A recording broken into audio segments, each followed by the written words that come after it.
ಸಿದ್ಧಗಂಗೆಯಲ್ಲಿ ನಡೆದಂಥ ಘಟನೆ ಅದು.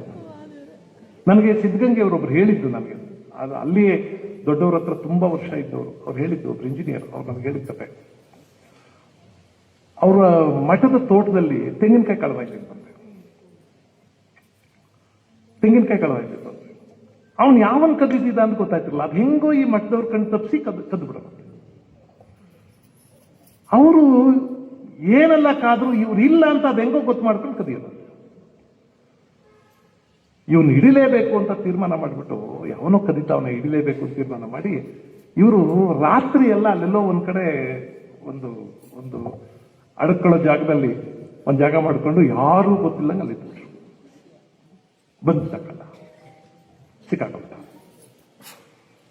ಇವರು ಹಿಡ್ಬಿಟ್ವಿ ಕಳ್ಳನ ಅಂತ ಸಂತೋಷವಾಗಿ ಅವ್ನು ಎಳ್ಕೊಂಬಂದು ಅಲ್ಲೇ ಒಂದು ತೆಂಗಿನ ಮರ ಕಟ್ಟಾಕಿ ಅವನ್ನ ಚೆನ್ನಾಗಿ ಸಾರಾನಾರ ಹೊಡೆದು ಆಮೇಲೆ ಬುದ್ಧಿಯವ್ರ ಹತ್ರ ಓಡೋಗಿ, ಬುದ್ಧಿ ತೆಂಗಿನಕಾಯಿ ಕದ್ದಿದ್ದ ಬಹಳ ದಿವಸದಿಂದ, ನಮ್ಗೆ ಚಳ್ಳೆ ಹಣ್ಣು ತಿನ್ನಿಸ್ಬಿಟ್ಟಿದ್ದ, ಏನ್ ಮಾಡಿದ್ರು ಹಿಡಿಯಕ್ಕಾಗಿರಲಿಲ್ಲ, ಹಿಡ್ದಾಕ್ತಿದ್ದೀವಿ ಬುದ್ಧಿ, ತೆಂಗಿನಕಾಯಿ ಸಮೇತ ಮಾಲ್ ಸಮೇತ ಹಿಡ್ದಾಕ್ತಿದ್ದೀವಿ, ಬನ್ನಿ ನೋಡಿ ಅಂದ್ಬಿಟ್ಟು.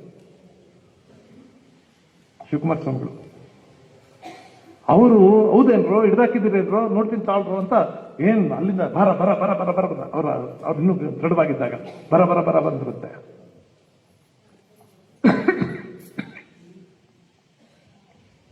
ಕಳ್ಳನ್ ಚೆನ್ನಾಗಿ ಹೊಡೆದ್ಬಿಟ್ಟವ್ರೆ. ನಾವು ಮಾತಾಡೋ ರೀತಿ ಬೇರೆ, ದೊಡ್ಡವ್ರು ಮಾತಾಡೋ ರೀತಿ ಬೇರೆ. ಅವರು ಹತ್ರಕ್ಕೆ ಹೋಗಿ ಅವನ ತಲೆಯೆಲ್ಲ ಸವರಿ, ಮೈಯೆಲ್ಲ ಸವರಿ, ಅಯ್ಯೋ ಪಾಪಿ ಯಾಕೋ ಸಿಕ್ಕಾಕಂಡೆ ಅಂತ.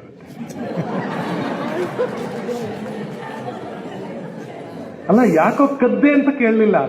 ನಾವೆಲ್ಲ ಅದೇ ನಾವು ಕೇಳೋ ಪ್ರಶ್ನೆ ಏನು, ಯಾಕೋ ಕದ್ದೆ ಅಂತಾನೆ ನಾವು ಕೇಳೋದು. ಯಾಕೋ ಸಿಕ್ಕಾಕಂಡೆ, ಇವರೇನ್ ಮನುಷ್ಯರೇನೋ ಇವರು, ಹಿಂಗ್ ಹೊಡೆದಿದ್ದಾರಲ್ಲ ನಿನಗೆ, ಯಾಕೋ ಸಿಕ್ಕಾಕೊಂಡೆ, ಅಯ್ಯೋ ಹಾಳಾದವ್ರೆ, ಯಾಕೋ ಸಿಕ್ಕಾಕೊಂಡೆ. ಏನ್ ಪರಿಣಾಮ ಬೀರುತ್ತೆ ಕೇಳಿದ್ರು. ಟಾಪ್ ಅಂತ ಅವ್ರು ಕಾಲಿಡ್ಕೊಬಿಟ್ಟಂತೆ. ಬುದ್ಧಿ ಜನ್ಮದಲ್ಲಿ ಕಳ್ತನ ಮಾಡೋದಿಲ್ಲ ಬುದ್ಧಿ, ನೀವೊಬ್ಬರೇ ಯಾಕೆ ಸಿಕ್ಕಾಕೊಂಡೆ ಅಂತ ಕೇಳಿದವ್ರು ನನ್ನ. ಎಲ್ಲರೂ ಯಾಕೆ ಕದ್ದೆ ಅಂತ ಕೇಳ್ತಾರೆ, ನೀವೊಬ್ಬರೇ ಯಾಕೆ ಸಿಕ್ಕಾಕೊಂಡೆ ಅಂತ ಕೇಳಿದವರು. ಜೀವನದಲ್ಲಿ ಕಳ್ತನ ಮಾಡೋದಿಲ್ಲ ಬುದ್ಧಿ.